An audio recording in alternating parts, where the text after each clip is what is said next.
Good afternoon, everyone. How are you today? My name is Shanmugam. I am a mindset and empowerment coach, and I am obsessed with helping women create a blissful dream life for themselves. And I try to do that through self-love and spirituality. And if you are joining me here today, thank you so much for always hanging out with me and taking in all the content that I put out. I'm very, very passionate about what I do, and I'm here to change the world in the ways that I know how. And I am so glad that you're on this journey here with me today, in the past, and in the future as well. If you are new to this group, welcome. Please thank the person who invited you here today because they really, they wanted to give you this gift of being in this amazing community and self-love and self-growth. All right, so I am going to give a couple of minutes to everyone to jump on because I said I would be going live at 2 p.m. Eastern Standard Time. I am outside on my deck. I wish you could see, you know what, you can see, but I'm going to turn the camera around real quick so you can see what I'm looking at, but it cannot be. That is my view. Isn't that gorgeous? That is all the beautiful green trees that I am looking at, and that's the end of my deck. And look at the blue sky. Okay, I'm going to turn the camera back around.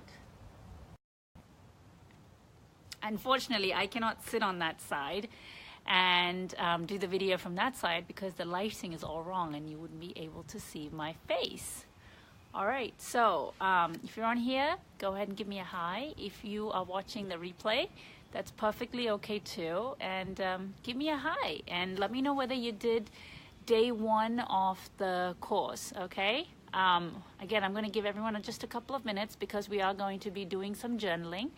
And if you are joining me today, I want to make sure that you have a couple of minutes to grab your journal, to grab a pen, maybe a drink if you wanted to, of your choice, and then make yourself comfortable so we can dive into day 2, all right? Okay, all right, so I hope you've made yourself comfortable. I'm going to be journaling along with you today. And yesterday, we talked a lot about what is the missing piece when it comes to manifesting and the law of attraction and attracting abundance and prosperity. And ultimately, we want all of those things because we want to be happy, right? And I said that for a long time, I did all the spiritual work and all the mindset work to remove my beliefs, not to remove, to change my beliefs about myself and what I was capable of and the type of life that I deserved and what I thought I could have or not have, right? So I was doing all of that, but I kept hitting a wall, right?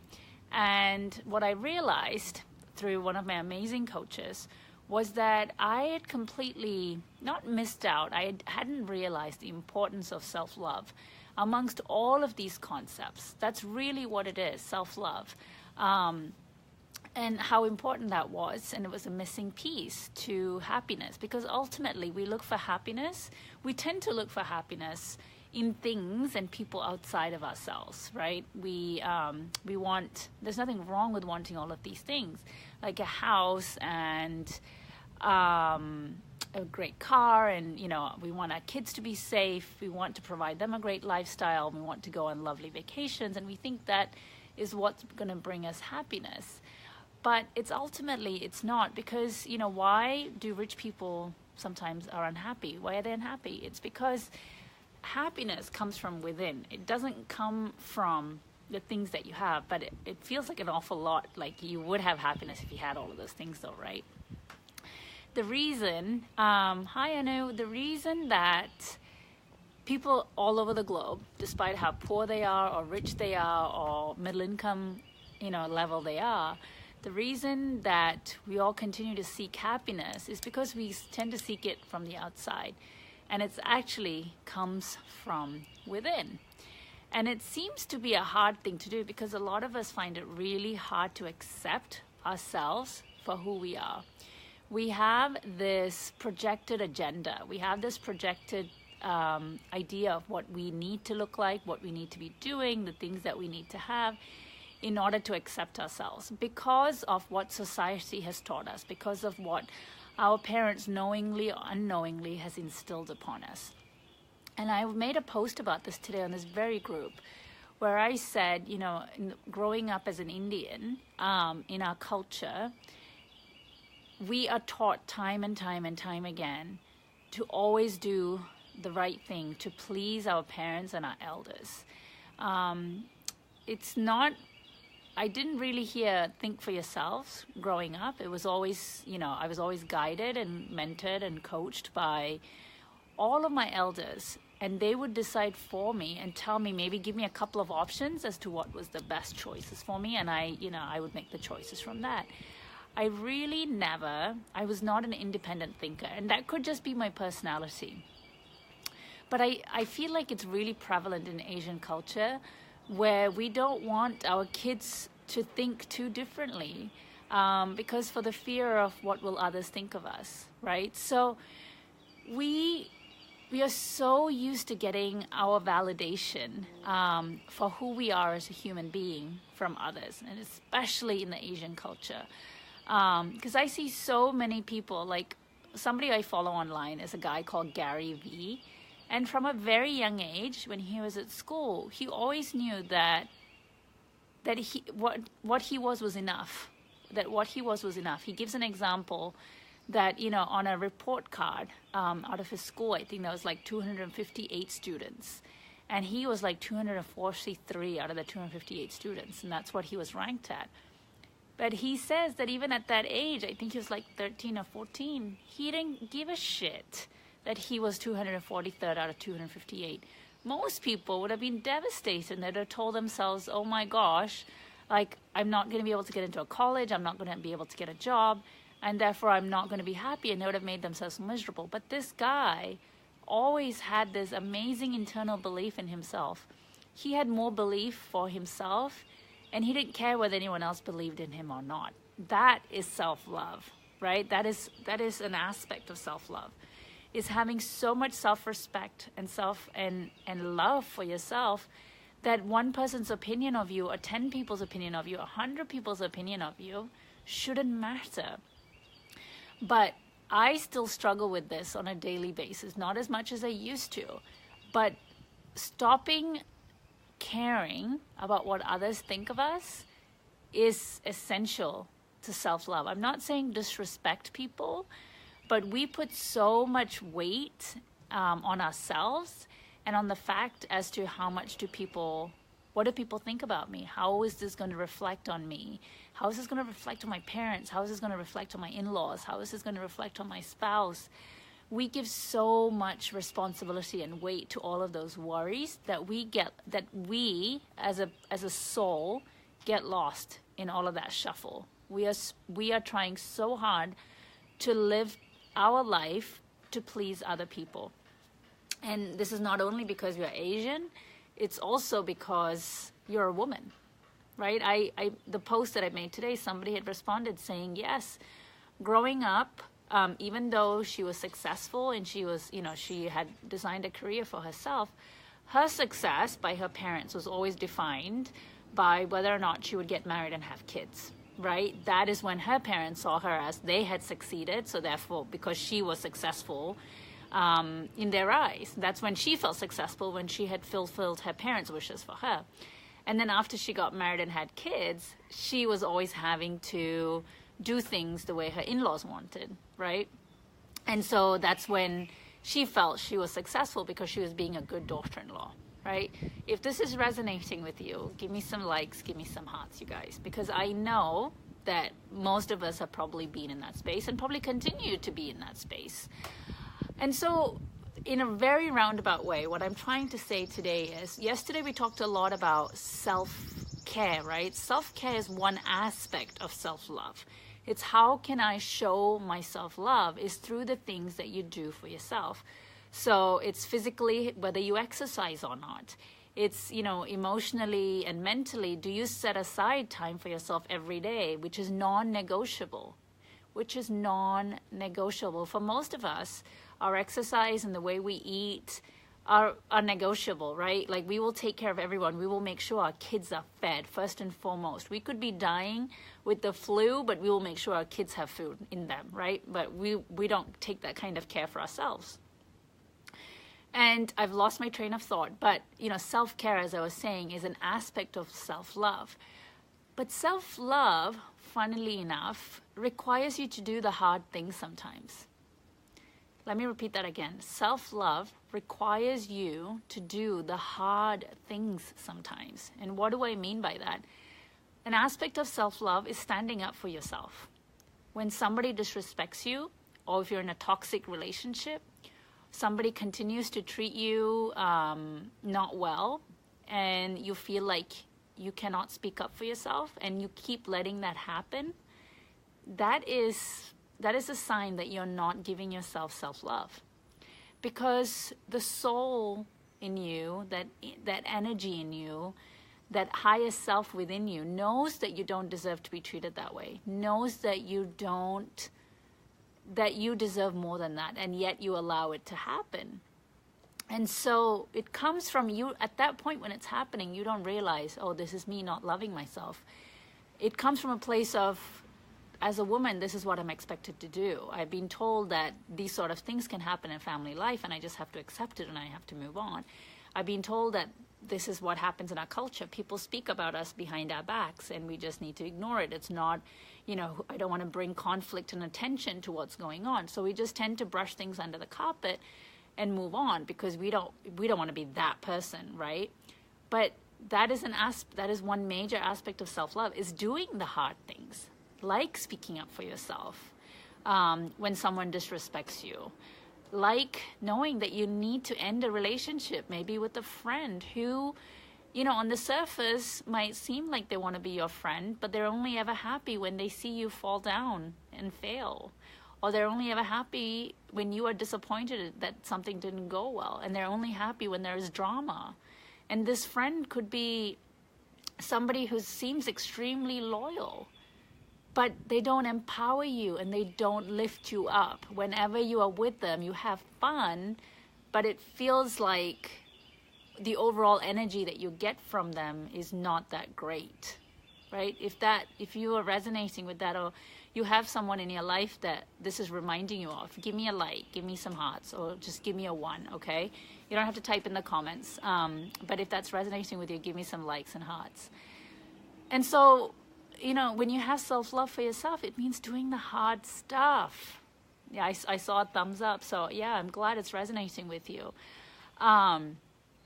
So self-love is not always easy. When we talk about self-love, we think of self-care, and that's easy, right? Taking care of yourself, like doing things like massages that we talked about yesterday, the pedicures, the going shopping and buying yourself things that make you feel good, buying things for your house that feel beautiful, things like that comes easily. But the hard things is ending those relationships that are not serving you, that deep down, this person is not good for me in my life, and yet you hang on to them. Out of respect, you tell yourself, and you think that you have no other option but to put up with it. There are always other options. Don't tell yourself that there are no other options. There always is. The fact that you tell yourself there's no other option is shutting you off to any other solutions that's available. And maybe if you can't cut this person out of your life entirely, maybe you need to have a difficult conversation with them. Maybe you need to draw some very specific boundaries about, hey, like, I'm willing to do this for you, but you cannot talk to me like this anymore. Like, I'm not available for that. And that takes courage, and that takes getting uncomfortable. But that's what self-love is.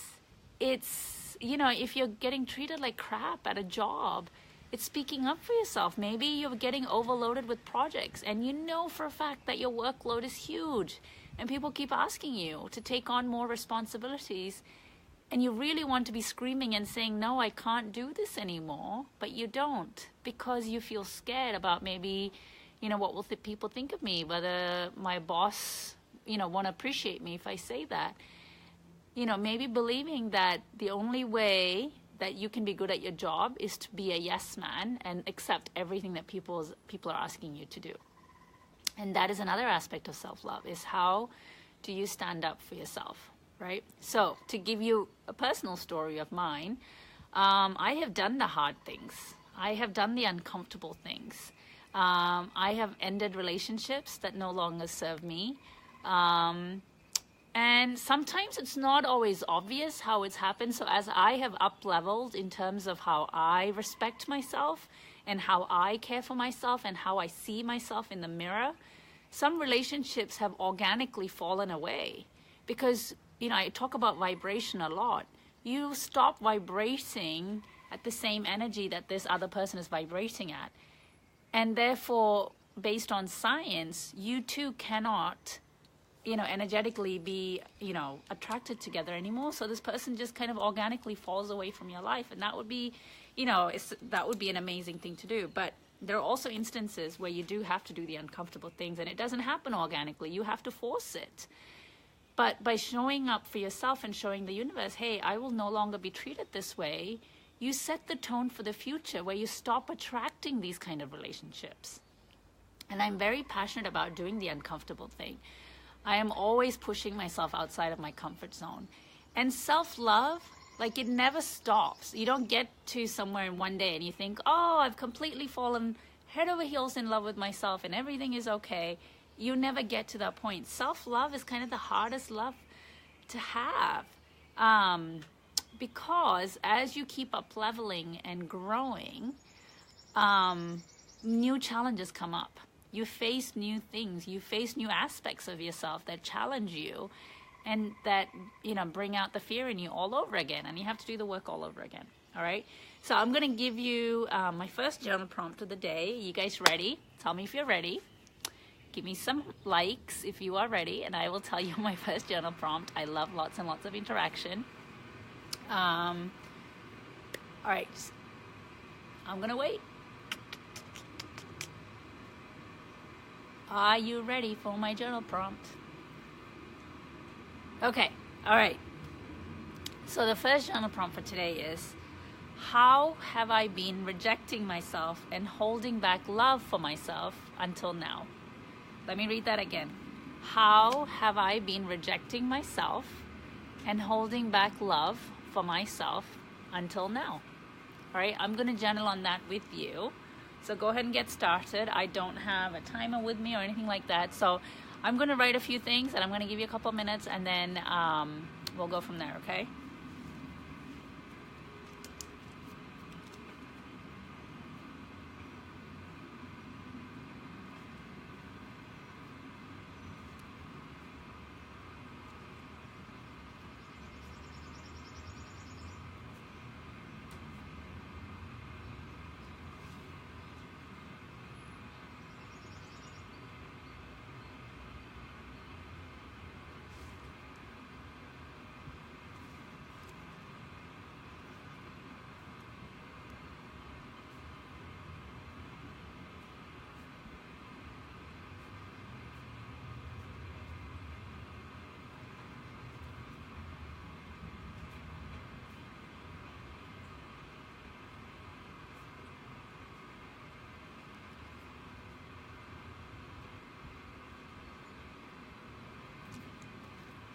Oof, glaring at that paper has made me, it's really hard to see the screen. Okay, so again, the question is, how have I been rejecting myself and holding back love from me till now? If you're watching this live or even if you're watching it on the replay, I would love to hear some comments if you want to type it in. And let me know the ways you've been rejecting yourself. For me, one of the biggest ways that I ever reject myself is self-criticism. All the time I criticize myself, and I think we all do this, we're all guilty of this, is always telling myself that what I've done is not good enough, and I compare myself. Oh, that's another way I reject myself, is I compare myself to others a lot.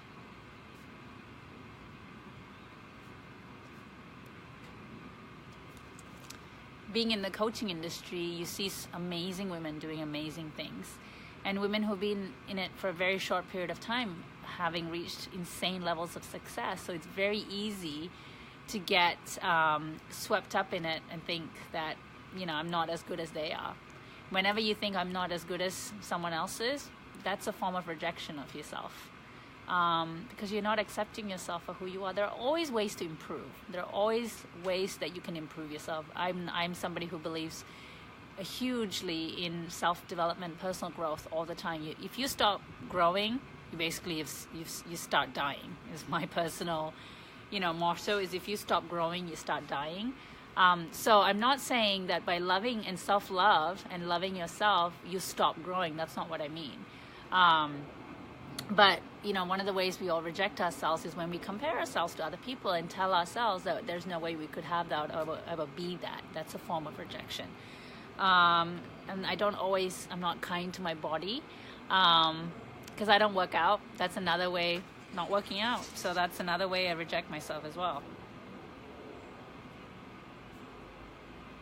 I always use the excuse that I hate working out. But that is a form of self-rejection because I don't care about my body enough, right? That I don't prioritize working out for myself. And I know working out really helps me feel more energetic. But that's a battle that I am still working on, is starting to embrace exercise as part of my self-care routine.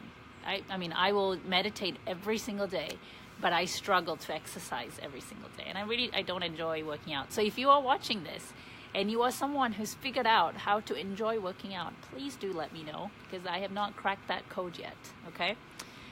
So Geetha, thank you for joining. I just saw that you joined. So we have been journaling on, and you can go back and do this, is how have I been rejecting myself and holding back love for me until now? Okay, so how have I been rejecting myself and holding back love from myself till now? Okay, so journal on that. And then the second question, this flips the topic on its head, is before I give you the question, one of the things that I want to tell you guys is this whole self-love thing. I think I touched on this yesterday. I felt it was like very narcissistic, right? It's like I thought it was all about me, self-love. And I thought, gosh, that sounds so big-headed, like loving myself. Like I thought, oh, who does that? Maybe a model who's primping and preening in front of the mirror. I had it all backwards about what self-love was, you guys.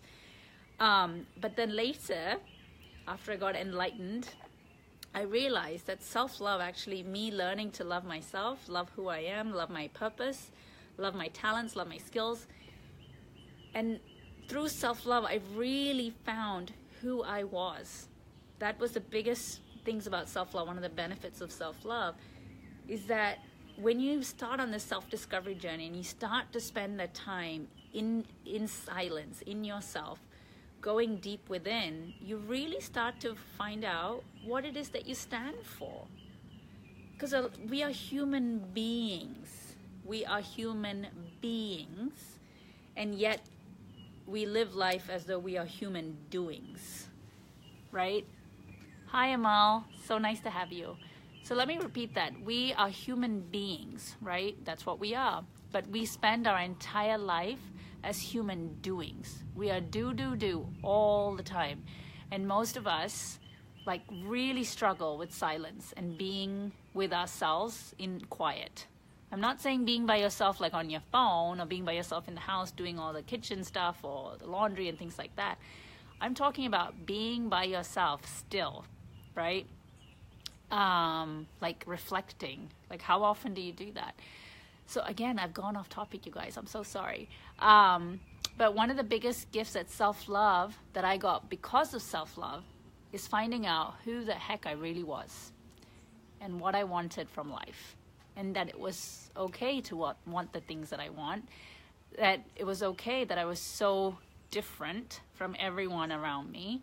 That it was so different from what everyone in my culture and my immediate like circle of family was doing. And I accepted that because of self-love, right? And now I'm out here doing the thing that I love, and I've built this community of 1,100 people in this community. Like that is because of self-love. Like I never would have gotten to this space in my life if I had always been a human doing. Because I thought that's what got me love, right? That if I thought that's what got me love by doing all the things makes you feel good. It feels like you're getting things accomplished. But literally what you're doing is, if you know swimming, is all you're doing is treading water. It feels like you're doing something, but you're not getting ahead anywhere. You're not reaching the end of the pool. You're not actually moving ahead, right? That's literally what you're doing, is treading water. Is if all you're doing is acting, but not taking the time to realize who am I? What do I stand for? What do I want to accomplish in this life, right? What is my purpose in life? What are my values in life, right? And that is all an aspect of self-love. Do you give yourself enough love to give yourself that space to figure that out? Because it needs space and time for you to figure those things out. And most of us are way too scared to go there. We're like, what if I start doing that and there's nothing there, right? That's one of our biggest fear. What if I find out there is actually nothing there? I promise you, that is not the truth. Your ego will tell you that might be the truth, but that is not the truth. You were created for a very unique purpose. You know, the universe had to go through a lot of hoops to create you with intention. You are not an accident. You know, the universe created every single thing that you see in this physical world with intention. And you are one of those as well. So I promise you, if you take the time to be, that you will figure out what it is that you're here for and what you are here to do. Okay? So that's part of self-love, is to give that space and time for yourself to honor who you are. So which leads me to my next question, is how does giving myself more love serve the world? That's your second journal prompt for today. How does giving myself more love serve the world? Okay, that might be challenging for some of you, but I promise you, when you learn to love yourself, when you give yourself the time to figure out who it is you are and the fact that you love yourself deeply, unconditionally, you'll figure out how you serve this world. Okay? So how does giving myself more love serve the world? It can be the broader world. It can be your immediate world, where it's just your family, right? I want you to think about, if I decide to go down this journey and I give myself more self-love and I embark on this journey of self-love and spirituality, how does that serve the world? Because it's not a selfish thing you're doing, I promise you. It is not. It serves a bigger purpose. But I'm not going to sit here and tell you what that bigger purpose is. Everyone's purpose is different. And so it is up to you to figure out what that bigger purpose is. So that is our second journal entry for today. And I'm on my phone right now, so I'm not able to type in the questions. But when I get off this Facebook Live, I will go ahead and put in both the journal prompts for you, so that if you're watching this on replay, you have that. You have those prompts, okay? So I have a few of you hanging out with me here live. Do you have any questions for me? Did anything, what I talked about today, did it resonate with you? Did you have any aha moments? I would love to hear back from you so that I can answer some questions, okay? I'm gonna give this another couple of minutes if you're journaling. And I hope this was helpful to you today, you guys. And I'm starting to get really hot in the sun, but it is a beautiful day. And the sun has gone behind a cloud. And I think if you joined late, you don't know the view that I'm looking at, so I'm going to show you, okay? Hang on. Isn't that view gorgeous? That is my deck. And I'll show you around. That's my view. So I decided to do the Facebook Live from out here, just because it was so gorgeous. All right, I'm going to turn it back around. All right. So we talked about a lot of things today. Hey, Geeta. And it was about how loving yourself is not a selfish thing. It's actually a self-full thing. It's a soulful thing, and you're actually serving the world by learning to love yourself. And we talked about that self-care is only one aspect of self-love. And a lot of times how self-love is actually requires you to do the right thing, the hard thing, not always the easy thing, right? Like exercising every day. That's the right thing to do, but it's not the easy thing to do. Like saying goodbye to people in your life that are toxic, that disrespect you, saying goodbye to them. It might break your heart because that person has done some amazing things and been a very big part of your life for decades maybe.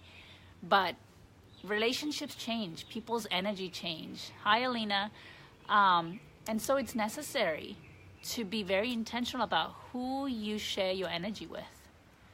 So if there's a lot of drama in your life, there's a lot of toxic energy, and if there are people in your life you wish you didn't have around, you can create that. You can make that happen. Instead of just wishing for that to happen, it has to start from in here. You have to know that I am worth, my energy, needs to be protected, that my energy is worth more, that my energy needs to be treated well, right? And so why am I giving away my energy and my space and my time to people that don't deserve it? You have to ask yourself that. And so then you have to, once you've decided this person is not serving, my life in a way that I would like for them to serve it, how do I start on the journey of protecting myself and letting this person go from my life? That's really important. Then what's the difference? I have a question here. What's the difference between ego and self-respect? Okay, that's a great question. So ego and self-respect are completely two different things. So ego comes from a place of fear, okay? Ego says, who are you to do this? Ego says, you're not that important. Ego says, if I go down this path or if I do this job, what will others think of me, right? That's ego. Ego is that inner voice in you that's not always very nice. And ego always tries to keep you small, feeling small, playing small. It doesn't want you to step out of your comfort zone. It doesn't want you to do the risky thing. It doesn't want you to follow your heart, okay? The ego's job is to keep you in check, and it's to keep you in place. So anytime that you want to do something adventurous or fun or joyful or silly, right, your ego will start going, what the heck is wrong with you? Like, don't be stupid. Don't be silly. Like, or you don't deserve this, right? That is your ego, 100%. So what is self-respect? Self-respect is knowing that you deserve better. Self-respect is knowing that I do not need this person in my life. Self-respect is knowing that, hey, my boss is giving me way too much work, which I'm not getting paid to do, and my time is more important. So it means standing up for yourself. Self-respect is doing the right thing, even though it feels hard, right? Like, it's the right thing for you and your family. That's what self-respect is. Self-respect is taking care of yourself first and foremost, because ultimately you respect yourself, right? Let me know if that resonates with you, Geetha, and if that makes it clear. They're two very different things, ego and self-respect. They're not the same. And it's never possible to get rid of ego altogether, because the ego has its role to play in life. I mean, it's your like balance and check. It's like your rational mind, right? That's what your ego is very good at. It tells you that you just need to be in your comfort zone all the time. It always tells you to worry about what other people think of you. It tells you, I don't know, it's not fun to listen to your ego. It's not fun. It feels safe, but it's not fun. But self-respect is when you are courageous and you know yourself well enough that you don't let people walk all over you. And it feels really hard and uncomfortable to speak up sometimes for yourself, because you feel like that's my ego getting in the way, but that's a very different ego that we're talking about. Yes, Geetha, great question. We're always taught to adjust with people and relations. Yes. This is a huge topic that I was talking about today, about how in our Indian culture, and I talk a lot about Indian culture because I feel very strongly about some of these things. We're always told to just adjust, right? Like, go with the flow. It's okay. We all live as a joint family, so don't ruffle any feathers. Don't cause any problems. Don't bring any attention to yourself. Yes, we're always taught to adjust with people and relations. And this is a very fine balancing act that we need to do. I'm not telling you to go create problems in your family. I do not want that for anyone. And there are things that I will still adjust and and do to please others, right? As an Indian daughter-in-law, there are just some things that I need to do. But if it's something that, like, ultimately that I truly, truly disagree with, or I just cannot get on board with, I will no longer do it. I will find a way to respectfully let whoever it is know that this is not going to work for me. And I'll find maybe another solution. I am very good at coming up with solutions. I am always someone who knows that I can come up with a way to resolve this for everyone involved, right? I don't like conflict. Trust me, I am not a conflict-driven person. But you have to know within yourself, it's not always, we're always taught to just go with the flow, but at some point there comes a breaking point where you do have to stand up for yourself. Like I gave an example about my mother, right? My mother is an amazing woman. So she was told, let me see I'm 36. So she wasn't pregnant with me at the time. I think maybe let's say 41 years ago, right? She was living in India in a joint family, and she was pretty well educated for the time. Hi, Shaila. She was a very well educated woman. She had her undergrad degree when she was married to my dad. And initially, when the marriage was being fixed, I know for a fact that my dad's family were on the fence about my mother, just because she was so well educated. They were like, we don't need such a well educated daughter-in-law in our family, because you know what comes with education, right? You want to speak up for yourself. You've been introduced to these crazy modern ideas that make you want to that get respect from others. They didn't want that kind of daughter-in-law. But anyway, my mom and dad got married. So my mom wanted to do her master's. And when she asked her in-laws for permission, I think this is the story. So I wasn't born at the time, but I believe she was maybe pregnant with she was pregnant with my brother. And she wanted to do it. And she was told no. Like, no self-respecting family member of ours will go to college, right? As a woman. Like, our boys earn enough money to provide for the family. Like, you don't need to go. What are you going to do with a master's degree? Are you going to go get a job? Like, that's not necessary, right? Like, you know what I'm talking about. But you know what? She had enough self-respect for herself to know that this was important to her. So do you know what she did? She did a correspondence course, which means that she basically did her entire master's back and forth by mail. It's all right, Shaila, no worries. She did her correspondence master's back and forth by mail. She got her master's at the end of the day. So as I was saying, she found a solution to what she wanted. She did not let the family members get the last word. She still found a way to get what she wanted, but she still managed to keep the family peace. So an obvious solution, so in that time and age, standing up and going against your in-laws probably, wasn't the done thing. Maybe today we live in a very different world today because we have the internet, because we live out here in the US and maybe our extended family lives in India, and we're all exposed to modern Western culture, right? So it's a very different thing. But being always asked to go with the flow and adjust to things, I get where they are coming from, but everything that I teach and I coach on, it doesn't really believe in that, because you always have to think about your moral compass, your internal compass.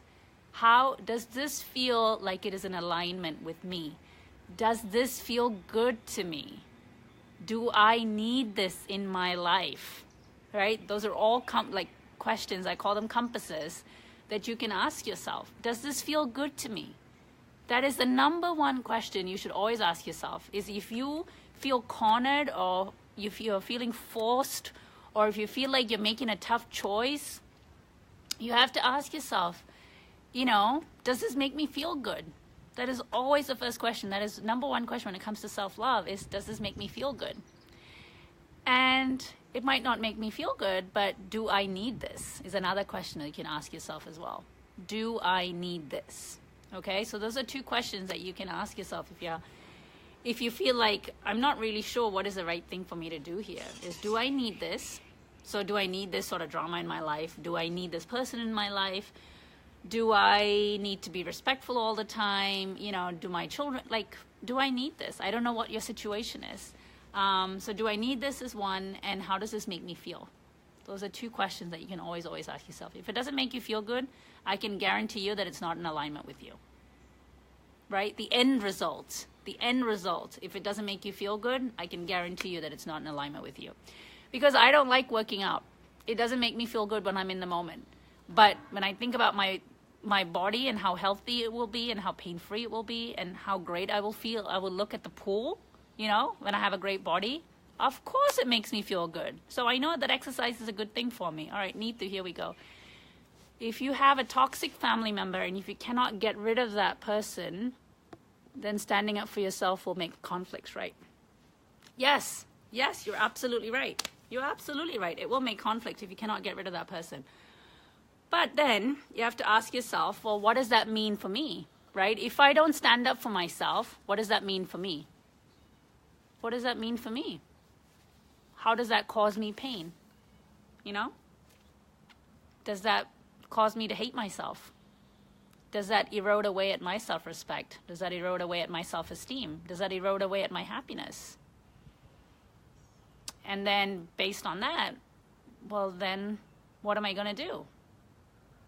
Right? Would you rather put up with the conflict and keep letting this person know that it's not okay for you to treat me this way? Or would you just kind of absorb all that toxicity and just keep internalizing everything this person is telling you? You have two choices. You always have a choice, right? And ask yourself, do I need this? And then ask yourself, how does it make me feel? And then you will have your answer, right? If you weren't coming from a place of fear, facing conflict makes you fearful, right? If you weren't coming from a place of fear, what would you do? If you were coming from a place of love, what would you do? Okay? Thank you for all these great questions. We cannot go through life without avoiding conflict, right? We have been taught all our lives that conflict is not good, that we, especially as a daughter-in-law or daughter, we should not be creating conflict. We should be doing everything possible to avoid conflict. Because conflict is often seen as something bad, but conflict is not bad. Conflict just says, hey, something's not right here, it needs to be fixed, right? And it's a great time in your life to stop and take stock of what's going on. There is conflict because there's something out of alignment. Something is not jiving with what's going on. And so, again, the word compass is coming up a lot today. It's your moral internal compass telling you, hey, this is like a red flag. Because when conflict goes unresolved for a long time, like you're not dealing with what's causing the conflict, it will relate to other issues, right? For me, my conflict in my life led to a lot of physical problems. Because I remember right before my autoimmune disease was diagnosed, I was going through not a great period in my life with my husband. Our marriage was struggling because we were newlyweds, probably a year in. I was under an immense amount of stress doing my MBA. Financially, I don't think I felt like I was in a great place because I wasn't earning and we were paying a lot of money for my MBA. So it was a lot. Like, it was an immense amount of stress. And, you know, my husband and I, like, weren't having huge arguments, but there was a lot of tension and stress. All of it led to me getting my autoimmune disease. So a lot of mental, emotional problems, like if you just decide to take conflict in and not stand up for yourself and not actually take control and do something about what's going on, it will manifest itself in other ways. I guarantee it'll manifest itself in ways that you don't intend for it to manifest. So it is better to deal with things head on, because I promise you it's easier to deal with the conflict today than it will be with whatever manifests later on down the future if you just keep letting things go. All right, here's another question. If people around you are fake and jealous for no reason and you feel those vibes, what do you do in such situations? People around you are fake and jealous for no reason and you feel those vibes. Okay, ask yourself, why do I feel those vibes? Why do I feel those vibes? If you know that they are fake and they are jealous of you, why are you internalizing their vibes as yours? Ask yourself that question. What do you do in such situations? Well, anytime that I have been bothered by someone's fakeness towards me, just cut them out of my life. That sounds really, really harsh. But obviously you know from my videos, I am an extremely genuine person. What you see is what you get. I don't lie. I wear my heart on my sleeve. And that's the type of person I tend to attract today, right? Because I am really happy with who I am. I am really happy with who I am. I used to berate myself for my vulnerability. I used to berate myself for being authentic and open and honest and vulnerable and being open to getting hurt. I thought those were all weaknesses. But you know what? I finally come to accept the fact that I'm amazing and the characteristics that I have are amazing. And so ask yourself, if I'm surrounded by, but we have to deal with fake people, otherwise we'll be left alone in life. No, that's a lie, Geeta. That is an absolute lie. What you said is an absolute lie. Oh, gosh. Sorry about that.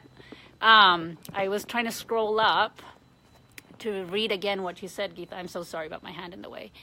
So, Geeta, you said we have to deal with fake people, otherwise we will be left alone. No, that's your ego. That's your ego talking to you, telling you if you don't put up with all the shit, then you're going to be left alone. You know what I was telling you about the ego before? Am I asking you? So, Geeta, I don't think I understand your question. If we have to deal with fake people, otherwise will we be left alone in life? No, you're not going to be left alone in life. That's your ego talking, telling you that you are going to be left alone, but that's not the truth. There are so many wonderful people out there in this world. You do not have to deal with fake people at all. At all. If you are making room for fake people in your life, so that's attracting more fake people, because the universe is thinking right now that that's what you want, because you're allowing that for right now happening in your life. Okay? And Shaila, you asked me, but what if these are close relationships? Yes. That is a tough one if they are close relationships, but you have to start setting energetic boundaries. There are ways that you can limit the amount of time you spend with these people. And if you have to be in the same room with them or share a conversation with them, what I usually try to do is kind of do a very quick meditation before I enter a room with people that maybe I don't jive with. And I visualize like this white protective ball around me. And I decide that nothing that these people can say or do will affect me at my core, right? It's building up an emotional resilience. That's really what it is. So Shaila, I hope that helps you. I do a quick meditation and I protect myself energy-wise, that, I won't let my soul and be affected. It's really that important. And be intentional about, whether you allow these people that are affecting you, how much time you allow, yourself to be with them. Okay? All right, you guys, I think I've been on here a long time. Thank you for the awesome questions. I loved the interaction today. It was so great. It has always been a dream of mine to create such a group as this, where we can talk about things like this openly and not feel shameful for having these feelings and these thoughts about the people that are closest to us, right? The people that we are supposed to love unconditionally. It doesn't always happen, and it's okay. And it's okay to have these feelings. So I am so thankful for you guys to open up today and ask me these questions and open your heart. It means a lot to me that you trust me. And I look forward to completing day 3 of the course tomorrow. And give me some feedback on how you're finding all the journal prompts from yesterday and today, if you're finding them some helpful. And if you've learned new stuff about self-love, because that's essentially what this mini course was all about. I really wanted to shine a light on why I am so passionate about self-love and why more women and men need to know about self-love, because it really is the way to happiness, and as cliche as this sounds, world peace. Because if we were all so content with who we are, then we wouldn't have all the problems that we have in this world today. All right? Okay. Awesome, Shaila. You are so welcome, honey. All right. Take care, you guys. I will catch you tomorrow. Bye-bye.